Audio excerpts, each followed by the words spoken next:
Good morning students. जैसा कि बेटा अभी हम लोग पढ़ रहे हैं व्याकरण अपठित गद्यांश। अपठित गद्यांश आपको इसके पहले भी कई करवाया गया है और आज एक अपठित गद्यांश हम आपको और पढ़ाने जा रहे हैं। उसके बाद उसके क्वेश्चन आपको शेयर करेंगे, उसे ध्यान से पढ़कर उसका आंसर आप लोग लिखेंगे और लिखने के बाद उसे ग्रुप में शेयर करेंगे। तो आइए देखते हैं पैराग्राफ क्या है। यह एक सर्वविदित तथ्य है कि मानवीय गुणों का अधिकाधिक विकास विपरीत परिस्थितियों में ही होता है। यहाँ पर आपका जो सर्वविदित है उसका मतलब होता है कि जिसे सभी जानते हैं या जिससे सभी परिचित हों। यानी सर्वविदित मतलब होता है कि या तो सभी जानते हैं या उससे सभी परिचित हैं। तो देखिए कि यहाँ पे आगे क्या बताता है कि हमने फिर से एक बार आपको रीड कर दे रहे हैं। यह एक सर्वविदित तथ्य है। सर्वविदित मैंने आपको बता ही दिया है कि या तो जिसे सब जानते हैं या जिससे सब लोग परिचित हैं कि मानवीय गुणों का अधिकाधिक विकास विपरीत परिस्थितियों में ही होता है। जीवन में सर्वत्र मतलब आपको पता होगा कि जो आपका जो सर्वत्र मतलब होता है कि जो सब कुछ जानते हों। इस तथ्य के उदाहरण भरे हुए हैं कष्ट और पीड़ा, आंतरिक वृत्तियों के परिशोधन के पहाड़ से टकराकर उसका बल पड़ता है। यानी जो मनुष्य संघर्ष से लड़ता है और मुसीबतों से लड़ता है उसी का बल बढ़ता है और हृदय में ऐसी अद्भुत वृत्ति का जन्म होता है कि एक बार कष्टों से जुड़कर फिर वह उनको खेल समझने लगता है। कहने का तात्पर्य होता है कि अगर मनुष्य एक बार किसी चीज़ से संघर्ष कर लेता है और उसे विजय प्राप्त कर लेता है तो उसके लिए ऐसे बहुत से संघर्ष उसके लिए खेल बन जाता है।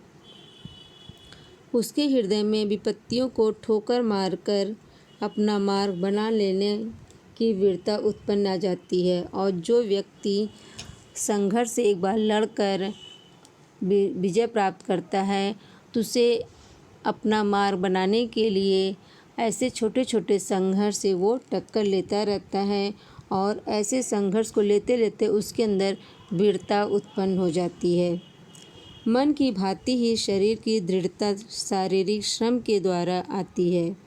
यानी मन की भांति ही यानी जब मेरा मन मजबूत हो जाता है, मेरे मन के अंदर एक विश्वास यानी कॉन्फिडेंस आ जाता है तो शरीर में भी दृढ़ता यानी विश्वास अपने आप उत्पन्न होने लगता है। शारीरिक श्रम शरीर को बलिष्ठ बनाती है। यानी जब मन हमारा अपनी दृढ़ता स्वीकार कर लेता है तो शरीर भी स्वीकार कर लेता है और शरीर ही हमारे मन को, हमारे इच्छाओं को बलिष्ठ बनाता है यानी कि हमको मजबूत बनाता है। विपत्तियों तथा परिश्रम की अग्नि में तपकर शरीर का लोहा इस्पात बन जाता है। यानी विपत्तियों यानी दुख और परिश्रम, जो दुख में परिश्रम करता है, संघर्ष करता है, उसी को अग्नि में यानी परिश्रम की अग्नि में तपकर शरीर का लोहा इस्पात बन जाता है। यानी जो आपका शरीर होता है वो एक बिल्कुल मजबूत बन जाता है, एक लोहे की तरह। जो व्यक्ति संघर्ष और विपत्तियों से लड़ता रहता है उसका शरीर एक लोहे के समान बन जाता है। तब एक शायर ने कहा है कि मुश्किलें इतनी पड़ी मुझ पर आशा हो गई। यानी कहने का तात्पर्य है कि एक शायर ने इस वाक्य पे कहा है कि मुश्किलें इतनी पड़ी मुझ पर आशा हो गई। यानी मुश्किलें जब मेरे ऊपर पड़ती गई और हम संघर्ष करते गए तो लोगों के या मेरे मन को एक मुझसे आशा हो गई, एक उम्मीद हो गई। तो वह इस सत्य से परिचित था, यानी उसे पता था कि संघर्ष यानी मुसीबतों से लड़ने के बाद या मुसीबतों से संघर्ष करने के बाद ही उसके मन में एक आशा जगती है और इससे वो भली भांति परिचित है। चारित्रिक दृढ़ता के लिए जो कार्य कष्टों का अधिक करता है, शारीरिक दृढ़ता के लिए वही कार्य श्रम करता है। यानी हमारा जो चारित्रिक होता है, यानी जिसके लिए हम मन को अपने आप को दृढ़ता बनाते हैं, अपने आप को मजबूत बनाते हैं, शरीर उन्हीं कार्यों के लिए कष्ट झेलने को तैयार होता है और उसी कार्य को करने के लिए हम आगे अपने श्रम को करते रहते हैं। यानी जिस कार्य के लिए मन में हमारे दृढ़ता आ जाए और उसी कार्य करने के लिए भी शरीर में मजबूती यानी दृढ़ता आ जाती है और हम अपने कार्य को आसानी से करने लगते हैं। दोनों ही ऐसे थपोड़े हैं, यानी मन और शरीर दोनों ही ऐसे थपोड़े हैं जो पीट पीट कर शरीर और मन में इस्पाती दृढ़ता को जन्म देते हैं। जैसा कि भी हमने आपको बताया है कि यहाँ पर शारीरिक दृढ़ता के लिए वही कार्य श्रम करता है। ये दोनों यानी शारीरिक और कार्य दोनों ही ऐसे थपोड़े हैं जो पीट पीट कर शरीर और मन में इस्पाती दृढ़ता को जन्म देते हैं। यानी दोनों ही हमारे मन को और शरीर को मजबूत दृढ़ता, मजबूत इरादे, इस्पाती मतलब यहाँ पे मजबूत होता है, मजबूत इरादे लेने के लिए तैयार करता है। यानी मेरे मन में उत्साह भरता है या जन्म देता है, यानी किसी कार्य करने के लिए हमारे मन में विचार आते हैं। तो इसके कुछ क्वेश्चन हैं, इसके 5 क्वेश्चन हैं। आइए देखते हैं कौन कौन सा क्वेश्चन है। इसका आंसर आप लोग लिखकर ग्रुप में शेयर करेंगे। क्वेश्चन नंबर क है, जो व्यक्ति विपत्तियों से टक्कर लेता है उसका हृदय कैसा हो जाता है। यानी जो संघर्षों से टक्कर लेकर कार्य करता है उसका हृदय कैसा हो जाता है। सारे आंसर आपके इसी पैराग्राफ में दिया हुआ है, इसलिए आप लोग बड़े ही सावधानी से पैराग्राफ पढ़िएगा और फिर उसका आंसर लीजिएगा, लिखिएगा, तो आपको आसानी से आंसर मिलते जाएंगे। क्वेश्चन नंबर ख, चारित्रिक दृढ़ता एवं शारीरिक दृढ़ता के लिए क्या आवश्यक है। यानी मैंने आपको अभी ऊपर पैराग्राफ में बताया भी है और आप जब पढ़ेंगे तो आपको आंसर आसानी से मिलता जाएगा कि चारित्रिक दृढ़ता एवं शारीरिक दृढ़ता के लिए क्या आवश्यक, यानी चरित्र और शरीर के लिए क्या क्या ज़रूरी है, ये आपको बताना है।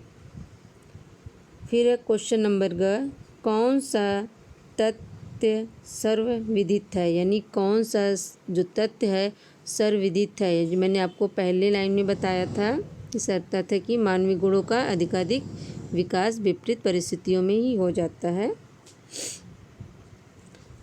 फिर है क्वेश्चन नंबर घ, शारीरिक शब्द से मूल शब्द एवं प्रत्यय अलग करिए। तो यहाँ पर आप तो प्रत्यय आपने पढ़ा ही होगा कि इसमें से प्रत्यय और मूल शब्द कैसे अलग करते हैं। शारीरिक तो बहुत इजी शब्द है, तो आप लोग इसे आराम से कर लेंगे। मेरे ख्याल से इसमें आपको कहीं कोई परेशानी नहीं होगी। क्वेश्चन नंबर अंग यानी क्वेश्चन नंबर 5, मनुष्य को तप्त स्वर्ण की भांति कौन बनाता है। यानी मनुष्य को तप्त मतलब गर्म होता है, जैसे आपका होता है गर्म लोहा, तो स्वर्ण मतलब आप जानते ही हैं सोना होता है। तो शरीर की भांति मतलब सोने की भांति हमारे शरीर को कौन बनाता है। फिर से क्वेश्चन समझ लीजिए कि मनुष्य को तप्त स्वर्ण की भांति कौन बनाता है। यानी मनुष्य का जो शरीर होता है, मन होता है, उसे सोने जैसा कौन बनाता है।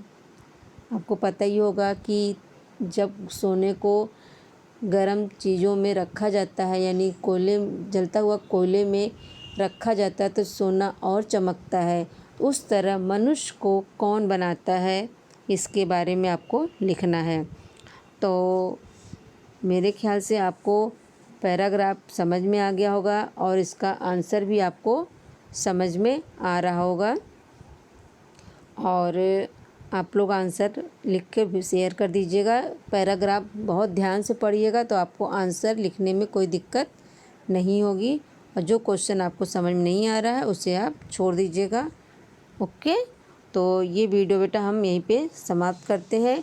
हम वीडियो के साथ साथ आपको पैराग्राफ की फ़ोटो और क्वेश्चन की फ़ोटो दोनों शेयर कर देंगे, ताकि क्योंकि वीडियो में आपके पैराग्राफ समझ में नहीं आएगा और वाक्य भी पढ़ने में नहीं आएगा, इसलिए हम आपको पैराग्राफ की फ़ोटो और क्वेश्चन की फ़ोटो अलग से शेयर करेंगे।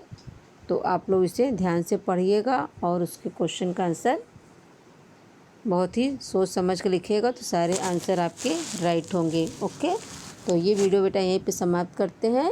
Thank you.